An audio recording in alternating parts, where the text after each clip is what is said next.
Bienvenidos. Esto es Fuera de la Caja.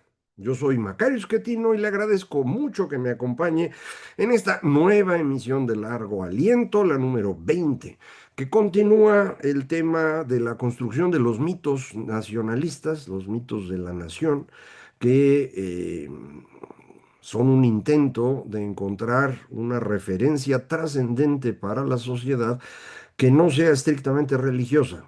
Le insisto, la razón es que no se podía mantener la paz al interior de una zona, de una región política, eh, si se tenían distintas religiones, imponiendo una de ellas sobre los demás.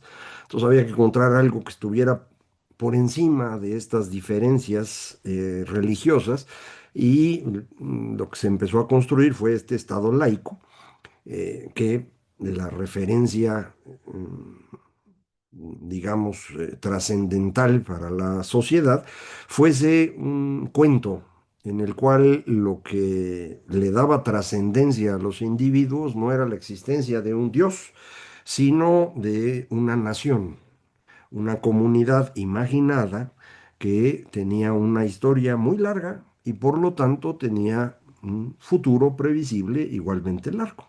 Y eso es lo que intentan, y con distinto éxito. Se construyen en el siglo XIX, decíamos, estas tradiciones que le dan un sentido diferente a la corona británica, que le dan una historia cívica a Francia y que, por ejemplo, en Alemania y en Italia no logran construir, no alcanzan a tener una conexión con el pasado, en el caso de Italia, un pasado pues espectacular, el Imperio Romano, y en el caso de Alemania, pues no había de dónde agarrarse y no sabían cómo hacerlo. Se me ocurrió precisamente alrededor de esto que es probable que esto es lo que haya facilitado la aparición del fascismo. Mussolini es quien logra conectar el Imperio Romano con Italia. Él inventa la idea del facho, este haz de palitos que tenía en medio un hacha, que era la referencia de los prétores, que eran quienes impartían justicia en Roma, y él lo convierte en su referencia, y ese facho es el facho de combatimento que se convierte en su fascismo. Hitler hace lo mismo y encuentra conexiones bien arbitrarias con un pasado mítico para el cual es utilísimo el Anillo de los Nibelungos y su versión en las óperas del señor Wagner. eh, y bueno, él le va poniendo otras cosas y convierte esto en esta historia mítica del pueblo ario que es superior a todos los demás pueblos de la tierra, ¿no? Eso es lo que hacen allá.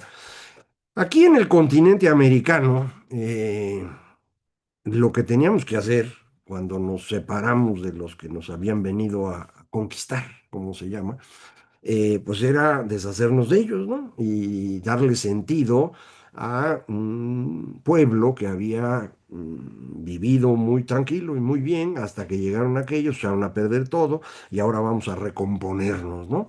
Esto lo que va a significar es deificar, volver semidioses a los héroes que nos dieron patria, que son quienes nos quitaron de encima a los malvados y en donde se pueda, pues deificar también a quienes resistieron el ataque de aquellos miserables que vinieron a torturarnos.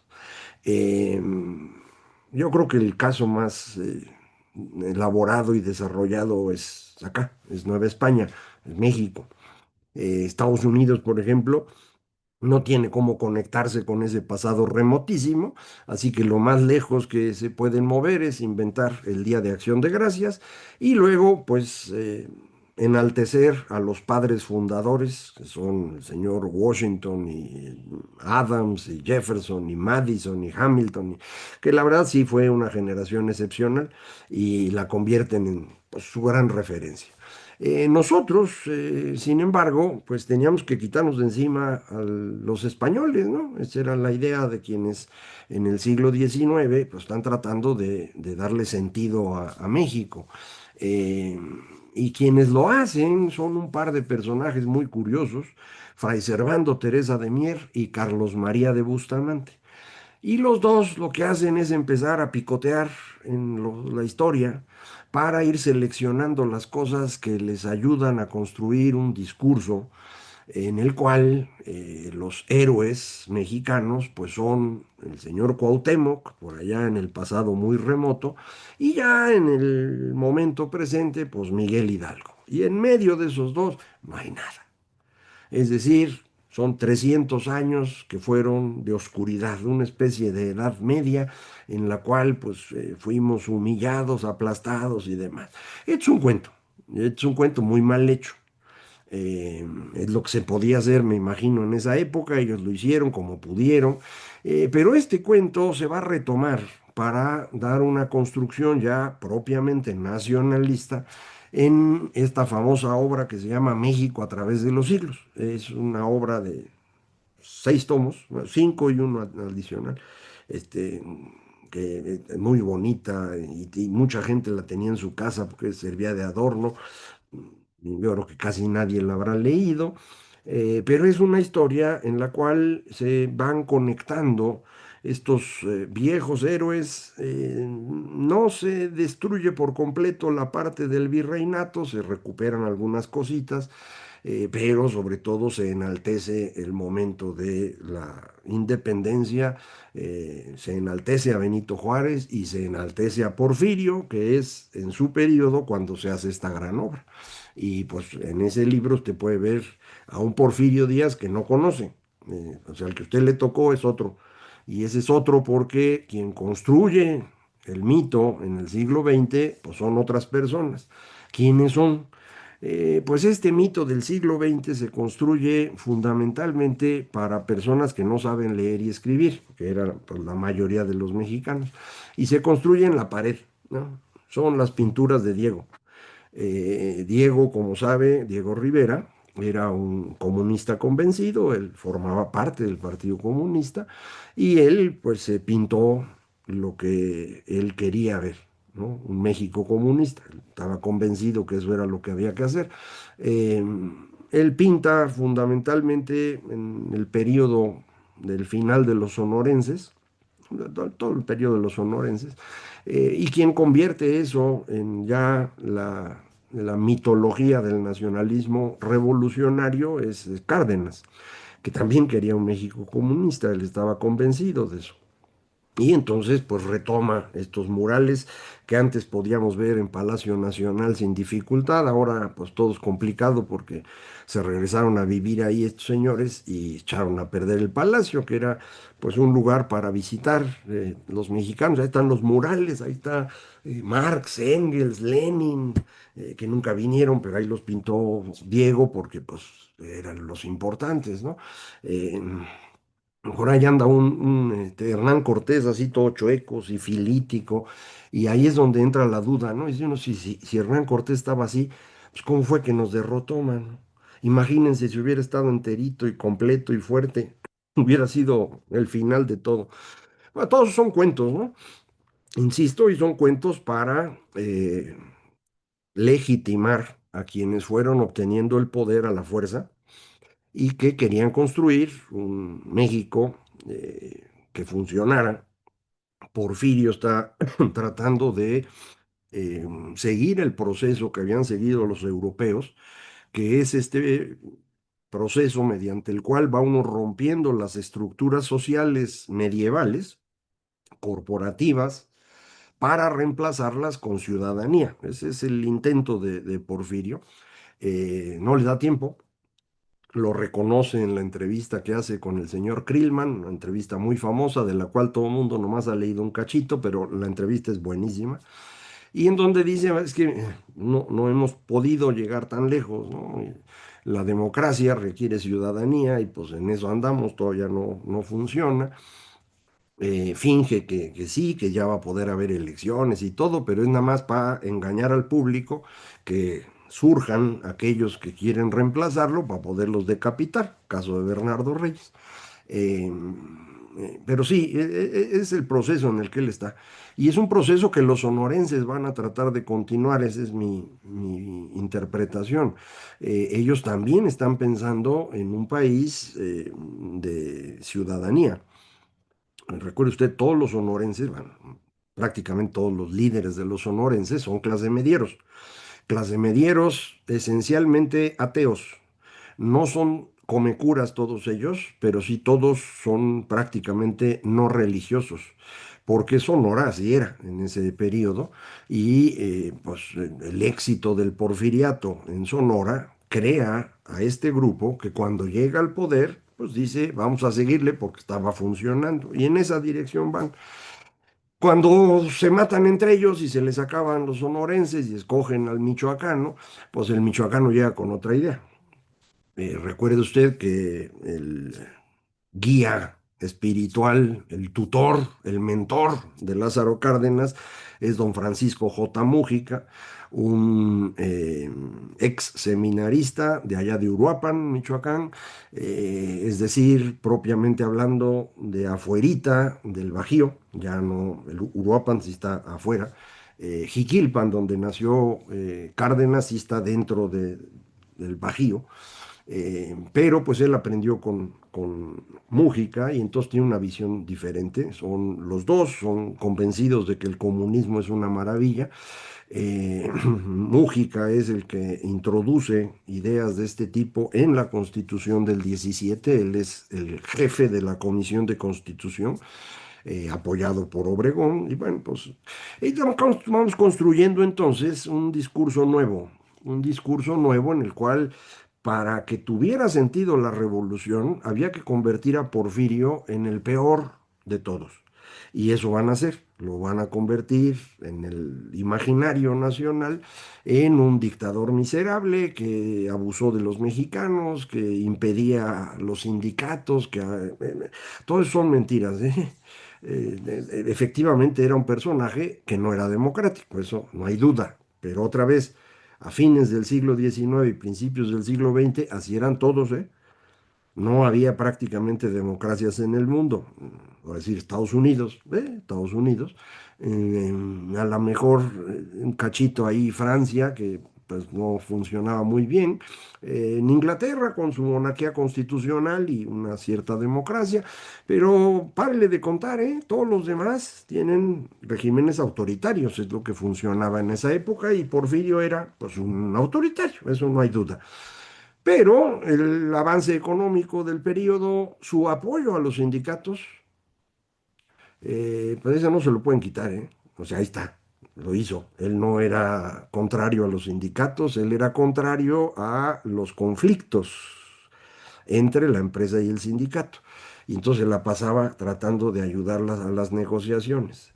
Esto más o menos funciona hasta que ya al final de su periodo, él ya viejo, y los anarquistas entrando a nuestro país, el asunto empieza a convertirse ya en enfrentamientos continuos. De eso son culpables los hermanos Flores Magón, a los que mucha gente celebra. Eran unos desbaratados que solo causaron problemas. Pero otra vez, esta historia que usted conoce, la escribieron para que usted creyera en el régimen de la revolución. Y tenían que hacerlo así. Lo mismo que habían hecho Carlos María y el padre Mier, tratando de destruir todo lo bueno que había pasado durante el virreinato para dejar solo lo malo. Y entonces, pues que hubiera algo de lógica en para qué nos independizamos, güey, ¿no? O sea, como qué queríamos o qué estamos buscando. No, es que vamos a ser mejores porque lo malo de México viene de los españoles. Ni vienen cosas malas de allá, vienen cosas malas de acá y vienen cosas buenas de ambos lados.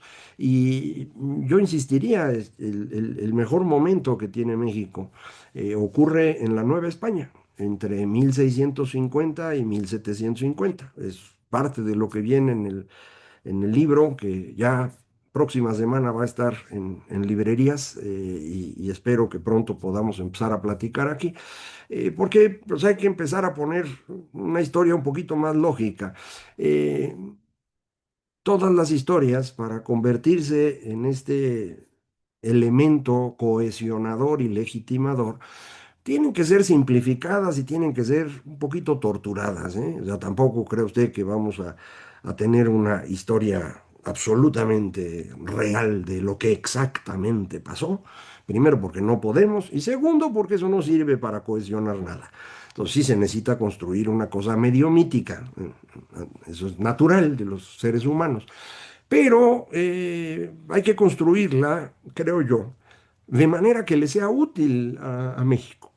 La historia que tenemos, esta del nacionalismo revolucionario, le era útil a quienes llegaron al poder, al nacionalismo revolucionario, mejor conocido como PRI. En particular, le era útil a un segmento del PRI, encabezado por Cárdenas, cuando él impone esto sobre todos, luego que se intenta recuperar en una versión ya más chafita con los echeverristas, y que está ahora en el poder a través de los obradoristas. Son la parte más negativa del discurso nacionalista mexicano, es de ellos, porque es un discurso esencialmente de resentimiento, de polarización, de enfrentamiento, en el que lo único bueno que puede tener México está alrededor del sahumerio, del Quetzalcóatl, de los pueblos originarios y los bastones de mando. Espérame, güey. Estás hablando de cosas, pues, que hace mucho tiempo que no existen, que nunca existieron, las acabas de inventar, porque eso de los saumerios y bastones de mando es un inventazo. Y que estás tratando de convertir el nacionalismo revolucionario en una especie de discurso ya no nacionalista, sino ya pseudo religioso, concentrado en un grupo de población que ni siquiera existe, porque los pueblos originarios hace mucho no lo son, para con eso poder acabar con todos los que no corresponden a tu definición. Es el espejo del señor Trump. Lo que está haciendo él, tratando de acabar con todos los que no son güeritos, blancos, ojos azules y demás, lo mismo que hacía el señor Hitler, ¿se acuerdan? Pues es el espejo que quieren construir aquí. A mí no me parece que eso esté bien. Lo que necesitamos es construir un discurso en el que tengamos referencias mucho más claras de lo que ocurrió y podamos entender el cómo nuestra transformación en ciudadanía puede colocarnos en el futuro. Esto es clave. Los discursos que se construyen en América Latina son discursos muy orientados al pasado, que durante el siglo XX, cuando son adicionados del comunismo, se van a convertir en discursos profundamente negativos. Si usted se pregunta por qué América Latina en el siglo XX es un fracaso, esa es la respuesta. Los discursos populistas que se construyen para favorecer a quienes van a alcanzar el poder y a cambio van a ser costosos para la nación entera. Lo que se quería hacer era destruir la idea de que a fines del siglo XIX y principios del siglo XX, exactamente de 1870 a 1913, el periodo que se llamó patrón oro a nivel global en materia financiera, en ese periodo se hicieron ricos varios países latinoamericanos, concretamente Argentina y Uruguay. Chile y México quedaron muy cerca de ser ricos y eso es lo que había que romper. Y para romperlo había que decir que ese periodo era un periodo de oligarcas, de colonialismo. Y el camino correcto es este camino de los pueblos originarios sumados a las ideas comunistas que nos dan como resultado un neocorporativismo, una nueva construcción de corporaciones, no las de la Edad Media, sino unas nuevas que vamos a inventar nosotros, que son los sindicatos, las centrales campesinas, los grupos populares, para con ellos sostener en el poder a este grupo de personas cuyo único objetivo era estar en el poder. Pero eso nos fue convirtiendo en países cada vez más pobres. Si usted compara lo que ocurre en Asia durante la segunda mitad del siglo XX y lo que llevamos del XXI y lo que ocurre en América Latina, la diferencia es brutal. Y la diferencia, en mi opinión, tiene que ver esencialmente con el cuento. Porque de ese cuento se legitiman los bandidos que desde el poder destruyen al país con el único fin de enriquecerse ellos mismos. Pero ya me enojé, entonces ahí muere. Regresamos próxima semana. Muchísimas gracias. Esto fue Fuera de la Caja.